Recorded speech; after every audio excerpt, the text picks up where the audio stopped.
उत्खनन काम कर रही है। ये उत्खनन काम वहाँ के रैयतों के जो जमीन है, उस जमीन पर जबरन ओबीडम्प किया जा रहा है और उस जबरन ओबीडम्प में झारखंड सरकार के प्रशासनिक अधिकारी भी मूक दर्शक की तरह है।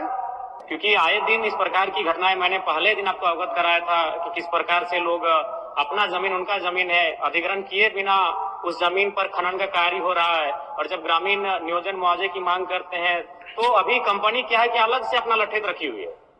ये लोकतंत्र में कहीं ना कहीं लठेत तंत्र चल रहा है अध्यक्ष महोदय, इसलिए एक कमेटी हो और बिल्कुल उन पर कार्रवाई किया जाए। अगर और मेरा कहना है अध्यक्ष महोदय कि ये जो देवप्रभा कंपनी है, ये कंपनी आज के समय में धनबाद जिला के अंदर में पूरा आतंक मचा कर रखा है। अभी माननीय सदस्य अरूप चटर्जी ने कहा कि प्रशासन उसके साथ नहीं है, उसके अंदर में नहीं है, प्रशासन उसके अंदर में है, प्रशासन के अंदर वो नहीं है। आप समझ लीजिए कितना मन बढ़ा हुआ।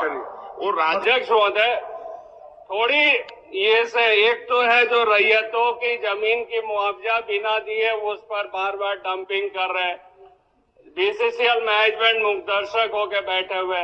अध्यक्ष महोदय, ये व्यवस्था का पार्ट नहीं है। ये जो कॉन्ट्रैक्टर की बात हो रही है, ये व्यवस्था के अंतर्गत नहीं है। ये बात सही है, माननीय सदस्य जो बात को उठा रहे हैं कि बीसीसीएल के द्वारा या उनके किसी आउटसोर्सिंग एजेंसी के द्वारा इस तरह की कार्रवाई की जा रही है जो रहती जमीन पर अतिक्रमण किया हुआ, यह स्पष्ट बात है।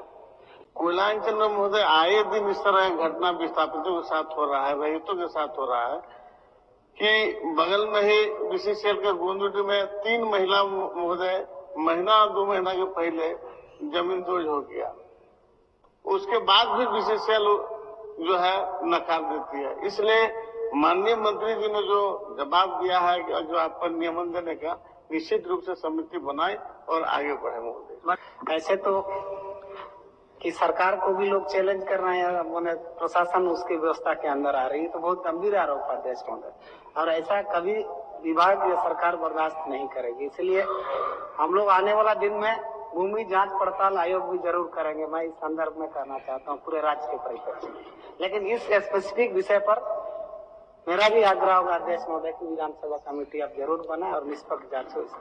को सदन में रखा है, काफी गंभीर विषय है और हमें लगता है इस विषय को लेकर हमारे कोयलांचल से आने वाले तमाम जो विधायक हैं वो समर्थन रखते हैं। उस जमीन पर, सरकारी जमीन हो चाहे रैयती जमीन पर हो, बीसीसीएल जो काम कर रही है उसके पास अधिकृत कोई ऐसा दस्तावेज नहीं है। जमीन न रजिस्ट्री हुआ है न ट्रांसफर हुआ है, लेकिन काम कर रही है। उसमें जब लोग हक मांगने जाते हैं तो सिविल सूट के तरफ कार्रवाई होती है और जब कुछ बोलने जाते हैं तो उस पर क्रिमिनली में कार्रवाई होता है। हम बताना चाहेंगे सदन को कि एक रैयत है बलदेव कुंभकार, जो 5 जनवरी 2025 को रात को शौच करने के लिए गए अपने जमीन पर, अपने रैयती जमीन पर, रात को उसको हाईवा से कुचल के मार दिया गया। वो रात को अपने घर से निकल नहीं सकते हैं। उस स्थिति, वहाँ की स्थिति ऐसी है कि जलस्तर बहुत नीचे चल गया है, कोई रनिंग वाटर नहीं है, किसी कुआं में पानी नहीं है, कोई चापाकल नहीं चलता है, बाहर शौच के अलावा दूसरा कोई नहीं है। बाहर निकलते हैं तो रात को 9 बजे के बाद लगता है कि दूसरे का राज चल रहा है, दूसरा साम्राज्य है। दूसरी ओर देखे राजू भैया विगत 2 मार्च को उनको अपना घर से निकले थे, घर को साफ करने के लिए, ओबीडम्प का चपेट में, पत्थर के चपेट में आने से युवक की मौत हो गई। अखबार का हेडलाइन देखिए, ओबीडम्प के पत्थर के चपेट में आकर युवक की मौत, आक्रोश।